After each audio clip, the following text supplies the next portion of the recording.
राधे राधे, हरे कृष्णा। कैसे हो आप सभी लोग? आशा करती हूँ आप सभी परम मंगल में होगे, स्वस्थ होगे, अच्छे होगे। आप में से बड़े सारे लोगों बड़े सारा कंफ्यूजन है कि दीदी पितृपक्ष आने वाला है, श्राद्ध आने वाली है, कहीं कहीं पे इनको कनागत के नाम से भी जाना जाता है। इसमें हम क्या करें कि हमारे पितरों का तर्पण हो जाए? तो बहुत सिंपल भाषा में बताऊंगी, कुछ भी ज्यादा मैं वो काम झाम की चीजें मैं आपको पता है बताती नहीं हूँ। बहुत ही आसान तरीका आप लोगों को पता है मैं बताती हूँ। तो सबसे पहले तो मैं आप लोगों को ये डाउट आपका क्लियर कर दूं, अगर आपके दादा दादी की जो श्राद्ध है और आपके माता पिता अभी जीवित हैं और मैं चाहती हूँ कि उनको मेरी भी आयु लग जाए, तो अगर आपके दादा दादी की श्राद्ध डलनी है और आपके माता पिता जीवित है तो आपका श्राद्ध में कोई हाथ नहीं होगा, अर्थात आपके माता पिता ही श्राद्ध डालेंगे। आप उनके निमित्त श्राद्ध नहीं डाल सकते। अपने दादा दादी के निमित्त जब तक आपके माता पिता जीवित हैं तब तक आप कोई भी पितरों के निमित्त कोई भी कार्य नहीं कर सकते हैं।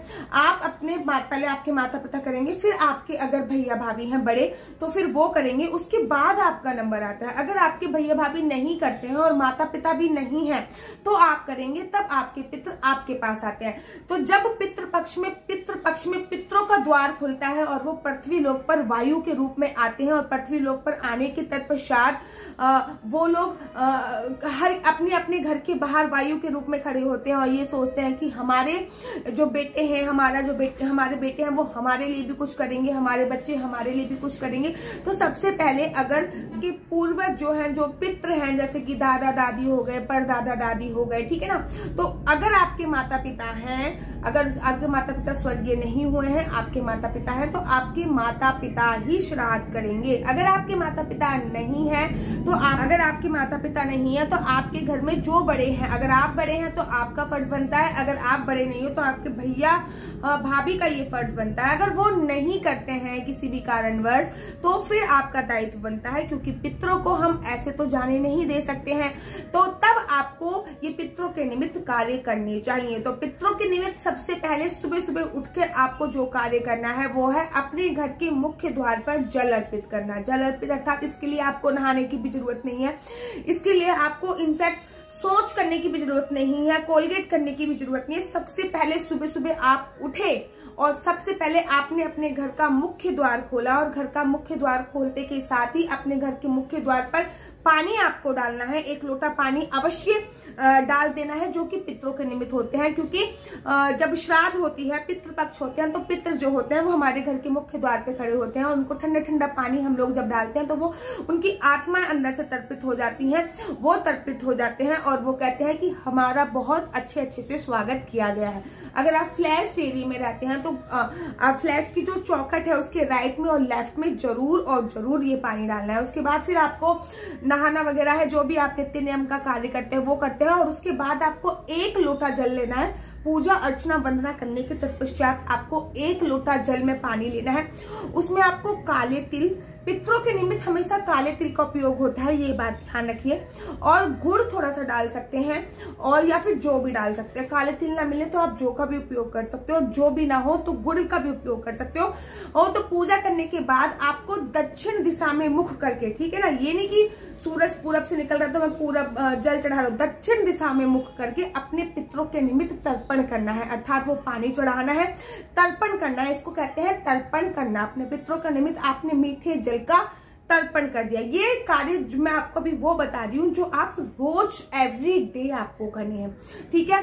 ये एवरीडे करने के बाद आपको वही आप जो का आपका घर का रूटीन होता है, कार्य होता है, वो आपको अवश्य करना है। लेकिन इन 16 दिनों में अगर आपके घर के बाहर किसी भी प्रकार से गौ माता आती है तो उनको आपको हरा हरा चारा अवश्य खिलाना है। आपको गौशाला में जाकर किसी भी एक दिन, जिस दिन आपके पितरों की तिथि होती है, जिस दिन आपकी, उस दिन आप कुछ ना कुछ गौशाला में जाके अवश्य खिलाएं। और हाँ, सर्वपितृ अमावस्या पर तो ये कार्य करना ही करना है। अगर गाय माता द्वार पे आ जाती है तो आपको उनको गुड़ वाली रोटी अवश्य खिलानी है। रोटी में नमक नहीं मिलाना। पितरों के निमित्त जो भी रोटी निकाली जाती है उसमें किसी भी प्रकार से नमक का उपयोग नहीं किया जाता है। साथ ही के साथ आपको दक्षिण दिशा में रोज शाम को आपको सूर्य अस्त होने जब वाला होता है तो आपको ये कार्य अवश्य करना होता है। दक्षिण दिशा में सरसों के तेल का चतुर्मुखी दिया 16 दिन तक अवश्य जलाना है। दक्षिण, दोबारा रिपीट कर रही हूँ ताकि आपको किसी भी प्रकार की कोई कंफ्यूजन ना हो। दक्षिण दिशा में चार मुखी सरसों के तेल का दिया एवरी डे जलाना है। वो आपको अपने पितरों के निमित्त जलाया जाता है। कहते हैं कि दक्षिण दिशा में जो 16 दिन पितरों के निमित्त सरसों के तेल का चतुर्मुखी दिया जलाते हैं, उनके पितरों को पितृलोक में उजाले की कोई कमी नहीं होती है। उनके पितृ खुश होते हैं और जब उनके पितृ तर्पित हो जाते हैं, अच्छी तरीके से धन्य हो जाते हैं कि हाँ हमारे बच्चे हमारे लिए कुछ कर रहे हैं, तो वो उनको आशीर्वाद ही देके जाते हैं। अब बात कर लेते हैं जब आपके पितरों की डेट हो, तिथि हो, कि हमारे पितरों की डेट क्या है। देखिए, अगर आपके पितरों का स्वर्गवास, ठीक है, पूर्णमासी वाले दिन हुआ है, तो जब पितृपक्ष होंगे तो पूर्णमासी जिस दिन होगी उसी दिन आपकी श्राद्ध डलेगी। एकादशी वाले दिन हुआ है तो जब पितृपक्ष होंगे, एकादशी होगी, तब उनकी श्राद्ध डलेगी। ठीक है, द्वादशी वाले दिन हुआ है तो जब पितृपक्ष होंगे, द्वादशी तिथि होगी, तब उनकी श्राद्ध डलेगी। अब आप बड़े सारे लोग कहेंगे दीदी हमें याद भी नहीं है कि हमारे आजकल लोग क्या करते हैं, डेट याद रखते हैं, तो डेट के अनुरूप नहीं होती कि हाँ मेरे पापा की जो या फिर मेरे जो दादाजी हैं उनकी डेट 10 दिसंबर को हुई थी, तो ऐसा नहीं होता।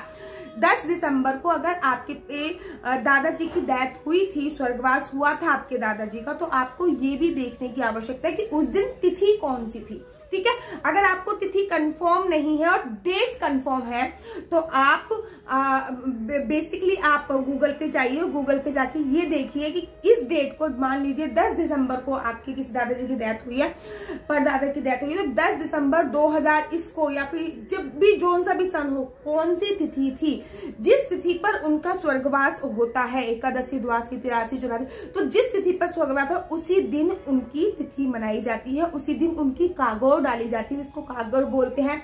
आपके घर पे क्या बोलते हैं मुझे कमेंट्स करके जरूर बताइए। उस दिन उनकी तिथि बनाई जाती है। ठीक है, डेट के अनुरूप नहीं बनाई जाती है, तिथि के अनुरूप बनाई जाती है। ये आपको याद रखने योग्य बातें हैं। अब आपको डेट भी नहीं पता, तिथि भी नहीं पता, तो हम क्या करें, तो आप अपने लेडीज जो पितृ हैं, अर्थात दादी हो गई, परदादी हो गई, तो उनकी तो आप मातृनवमी वाले दिन पितृपक्ष श्राद्ध डाल सकते हैं, मातृनवमी वाले दिन, और अमावस्या वाले दिन आप उनकी श्राद्ध डाल सकते हैं, जैसे कि दादा हो गए, परदादा हो गए। ठीक है, मातृनवमी वाले दिन माताओं की और अमावस्या वाले दिन सभी की हो जाती है, उसमें पुरुषों की भी हो जाती है और सभी की हो जाती है, तो आप ऐसा कर सकते हैं। बाकी इस पे तो मैं पूरी 2-3 वीडियो तो अवश्य लेके आऊंगी कम से कम, क्योंकि बड़े सारे लोगों ने मुझसे इसमें प्रश्न पूछा है कि दीदी क्या कर सकते हैं। मैं चाहती तो आपको गरुड़ पुराण भी सुना सकती थी, लेकिन गर्भवती स्त्रियां गरुड़ पुराण नहीं पढ़ सकती, और मेरा बहुत मन था कि मैं इन पितृपक्ष में 16 दिन में आपको गरुड़ पुराण सुनाऊं, लेकिन मैं गर्भवती हूं और इस टाइम पे मैं गरुड़ पुराण नहीं पढ़ सकती हूं। तो आप इस टाइम पे अगर आपके पास गरुड़ पुराण है तो गरुड़ पुराण जरूर सुनिए, अपने पितरों के निमित्त जितना हो सके उतना ज्यादा दान कीजिए। हाँ, भंडारे का भोजन ग्रहण करने से बचिए, इस बात को आपको ध्यान रखना है कि आपको भंडारे का भोजन नहीं खाना है। ठीक है, और अपने घर में जब भी आपके पितरों के निमित्त पितरों की तिथि हो, अगर पितरों की तिथि याद नहीं है तो अमावस्या वाले दिन आपको अपने घर में काले वाले तिल का, जौ का और घी का हवन अपने पितरों के निमित्त जरूर कराना है, क्योंकि वो वायु रूप में जो कुछ होते हैं वो वायु रूप में ही ग्रहण करते हैं, साथ ही के साथ कौवे के रूप में भी ग्रहण करते हैं। ठीक है, तर्पण आपको जरूर करना है। इन 16 दिन आपको पीपल का, बरगद का, नीम का वृक्ष अवश्य लगाना है अपने पितरों के निमित्त। पीपल का वृक्ष, और कहते हैं ना पीपल के वृक्ष में तो पितरों का ही वास होता है, तो पीपल का वृक्ष, बरगद का वृक्ष अवश्य लगाएं। रात को वहां पे जोत बत्ती अवश्य करें, जो लगाया है उस पे नहीं, अनादर पे भी कर सकते हैं। उनको जल अवश्य दें, इस बात का ध्यान रखना है। इन 16 दिनों में आप कोई भी शॉपिंग वगैरह थोड़ी सी अवॉइड करें। ठीक है, मेक श्योर आप पार्लर अभी चले जाएं। ठीक है, उसके बाद उस टाइम पे पार्लर ना जाएं, शॉपिंग ना करें, अच्छे कोई भी कार्य ना करें। भोजन में खीर अवश्य बनानी होती है अपने पितरों के निमित्त, खीर और अवश्य जो उनको पसंद था वो चीज अवश्य बनाए। ब्राह्मणों को दान कीजिए, गरीबों को दान कीजिए इस टाइम पे। ठीक है, इस बात का आपको विशेष तौर पे ध्यान। साथ में इस पे पूरी 2-3 वीडियो और भी बनाऊंगी ताकि आपके सारे डाउट क्लियर हो जाएं। और अगर आपको मेरी वीडियो अच्छी लगती है तो आप अपना यूट्यूब चैनल हरि बोल को लाइक से सब्सक्राइब करना बिल्कुल भी मत भूलिए। तब तक के लिए मुझे दीजिए इजाजत। राधे राधे, हरे कृष्णा, हरि।